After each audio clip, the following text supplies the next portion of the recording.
जी बिल्कुल नाज़रीन, हिन वक़्तु असीं पीरोकोट जे कलदरी पाड़े जे पोरियत शाहिद अली लाखो जे घर मौजूदु आहियूं। शाहिद अली लाखो गुज़िरियल 4 वरनि खां गुर्दनि जी बीमारी मुब्तला आहे। बहितर इलाज न थियण जे करे हू घर जे हिक खट ते बेयारो मददगार पियल आहे। अचो त वधीक हुन संदसि घर वातियुनि सां ॻाल्हि ॿोल कंदासीं। मुंहिंजो गुर्दनि जो मसइलो आहे, गुर्दा पूरा थियल आहिनि। मुंहिंजी अपील आहे चङनि मुड़ुसनि अला जंहिंखे ॾिनो आहे मुंहिंजी मदद कई वञे। 4 साल थी विया आहिनि।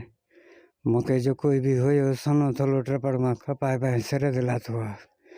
हाणे नड़ा मुंहिंजा ॿचिड़ा आहिनि, सुभाणे ज़िंदगीअ जो मसइलो आहे, मुंहिंजे नड़नि ॿचनि जो मसइलो आहे, मुंहिंजी मदद कई वञे। मां घरवारी आहियां, मुंहिंजो शाहिद अली घर वारो आहे। उनखे 4 सालनि खां वठी गुर्दनि जी तकलीफ़ थी आहे। इलाज करायो आहे, न थियो आहे। जेको इसलिए हुयो सो बि खपाए पंहिंजे मां घर वारे ते लाथो आहे। हाणे काई वसियत न आहे त मां इलाज करायां। ख़ुदा जेके पुॼे जेको मुंहिंजी मदद करे। साईं शाहिद अली मुंहिंजो सोटु आहे। मुंहिंजो नालो अब्दुल करीम आहे। हिनखे 4 साल आहे, गुर्दनि जी बीमारी में मुब्तला आहे। हीउ ग़रीब माण्हू आहे, मज़दूर आहे, पोरियत आहे, सिरतगारी जो कमु कंदो आहे। 2 नंढड़ा ॿचिड़ा अथसि। असां अपील था कयूं हुकूमत खे, सरहंदी वारनि खे, त जिन खे जी मदद कई वञे।